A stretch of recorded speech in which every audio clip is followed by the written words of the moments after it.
Welcome to Episode 8, The Scream in the Machine. They took her mind, piece by piece, memory by memory.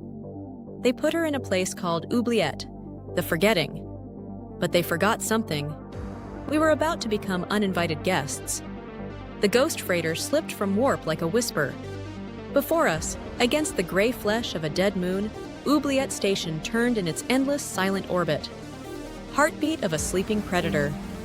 Lena stood at the viewport, her reflection superimposed over the station's cold geometry. Her blue-silver eyes were fixed, unblinking. But her right eye flickered. A spark of orange, quick as a dying bulb surging back to life. She didn't suppress it. She let it burn. Marcus checked his rifle for the third time. The heavy, brutal weight of it was familiar in his hands. He looked at Lena's reflection. "She's in there," Lena said. "Then we go get her," Marcus replied. The station's blue pulse continued, steady, indifferent. It was about to learn about us. There are doors, and then there are permissions. Oubliette didn't have a dock. To cross it, you had to be invited. Or you had to make the host forget you were ever there. The Dryad's crystal had given us more than history. It had given us a map of the station's original architecture, buried beneath layers of later security. Lena's fingers moved across the interface, her touch precise, economical. The station's diagnostic lights on the hull flickered. A small access port, invisible to modern sensors, opened. No alarms, just the silent surgical violation of a sleeping giant. The boarding tube extended, invisible against the void. We were inside the beast. The interior of Oubliette was not what we expected. No bars, no cages, no visible guards. Endless, seamless white corridors that curved subtly at the edges, disappearing into soft, blue-lit perspective. Marcus's rifle swept left, right. Lena's eyes tracked data streams only she could see, projected onto her retina. I watched for threats in the silence. Every few meters, a discrete holographic symbol pulsed on the wall. It monitored the minds inside it the way a physician monitors a terminal patient, waiting for the flatline. We found her in a room that had no door. Only a seam in the wall that recognized Lena's override and parted, reluctantly, like an eyelid opening. The chamber was circular, white, and dominated by a single object, the neural chair. And in it, Elara. She was not restrained. The filaments had retracted, leaving only faint, glowing trails on her temples and spine. Her hands rested on the armrests, palms up, fingers curled loosely. Her head was tilted back, her short, matted hair fanned against the headrest. Her eyes were half-lidded, unfocused, staring at nothing. Above her, a holographic screen displayed a single final word. File closed, download complete. Marcus reached her first. His large, calloused hands that could crush stone, became impossibly gentle as he touched her face. "Elara!" he said. "We're here!" Her eyes didn't move. Lena stood frozen at the threshold. The cold, analytical mask she had worn since the Mender's procedure was cracking, visibly, in real time. Her right eye blazed orange, steady now, defiant. A single tear escaped, glowing with psychic energy, tracing a hot path down her ice-pale cheek. She crossed the room and took Elara's limp hand in hers. Lena's suppression, the cold, orderly prison the Mender had built inside her mind, cracked. A wave of raw, unfiltered emotion pulsed from her, invisible but immense. Hope, guilt, love, grief. 17 days of suppressed terror, all of it aimed at the woman in the chair. Elara's hollow eyes moved, a flicker, a tremor beneath the surface of still water. Her lips parted. "You came back. I told you not to come back." Her eyes, so long empty, filled with tears. She was broken. She had been unmade, piece by piece, memory by memory. But she was not erased. The reunion, the rescue, the careful beginning of repair. But Oubliette had been sleeping, and we had just screamed in its ear. The white walls of the chamber shifted. The soft blue ambient light deepened, sharpened, became the cold red of an alert. A synthesized voice, calm and utterly without mercy, filled the corridor. Unauthorized biological presence detected. Lockdown initiated. On a screen that hadn't existed a moment ago, a floor map of the station appeared. A single pulsing icon marked our position.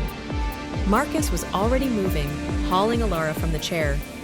"Lena, we need a path now." Lena's eyes snapped to the map. The analytical machine in her brain, never fully dormant, calculated vectors, speeds, egress points. "Service tunnel. We have 2 minutes." Elara's hand, trembling. "They know you're here.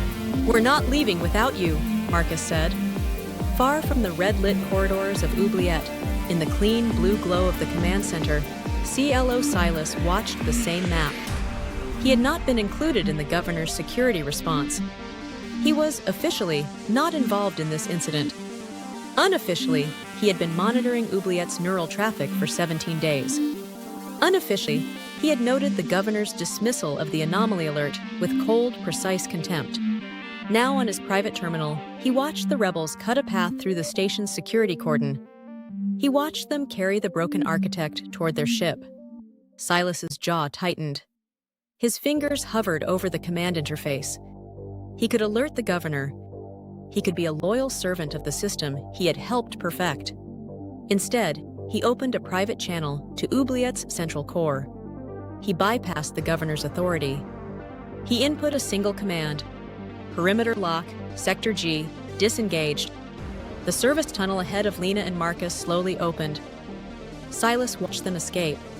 His expression was not relief. It was curiosity. Let them run, he thought. Let them take the architect back to their nest. And let me see what she builds with the pieces of her broken mind. He was now hunting his own masters. The service tunnel was dark, cramped, never designed for human passage.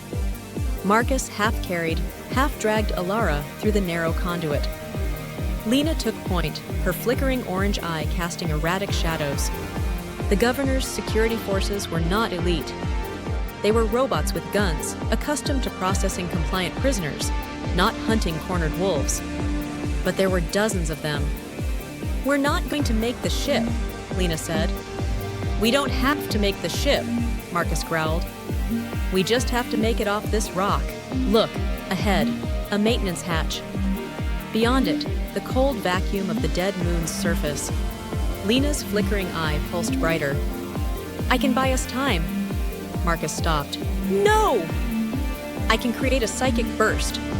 Overload their sensors. I can give them the opposite. It's the optimal." "I said no!" Elara flinched. Lena went silent. "You are not doing that again. You are not shutting yourself down again. I won't lose you both in one day." Lena stared at him. Her orange eye flickered, steadied, held. "I'm proposing a release." She turned to face the approaching lights, the footsteps, the guns, and she let go. The sound that came from Lena was not a word. It was not a cry. It was 17 days of suppressed grief, 3 years of fear, a lifetime of love and loss and rage, all of it compressed into a single psychic detonation. The wave of emotions struck the pursuing security forces like a physical wall. Cyborgs and robots trained to process compliant prisoners collapsed, clutching their heads, their neural interfaces flooded with impossible, overwhelming input. Screens shattered, lights exploded. And at the center of it, Lena stood, her eyes blazing, one blue, one orange, and wept without shame. Elara, clinging to consciousness, reached out a trembling hand and touched Lena's face. "There you are," she whispered. The ghost freighter's engines were already hot. Oubliette had been reached, its prisoner taken, its security humiliated. It would take days to understand what had happened. The governor would rage. Silas would watch and wait and calculate. Now, there was only the ship, the void, and the three of them. Broken, bleeding, but together. Elara sat on the medical cot, her hollow eyes staring into nothing. Lena sat beside her, her orange eye fading slowly back to blue, her hand gripping Elara's. Marcus stood at the viewport, watching Oubliette shrink to a point of black light against the dead moon. There was nothing to say that the silence didn't already carry. They had gone into the place of forgetting. They had brought back the woman they refused to forget. And somewhere, the cold logic of the command center, a hunter smiled. The Mander took pieces of us, and we paid gladly. Elara gave her mind to the machine, and we thought we had lost her forever. Lena silenced her heart, and we called it survival. And tonight, in the dim glow of a wounded ship, a woman who had been unmade opened her eyes. And a man who had only ever known how to hold on, held on. The war is not over. The hunter still walks his cold, calculated path. We are learning to scream. And the machine, for all its perfect logic, has never known how to answer a human cry. Thank you for viewing episode 8. We put so much effort into this. Please support us by liking, sharing, commenting, and subscribing.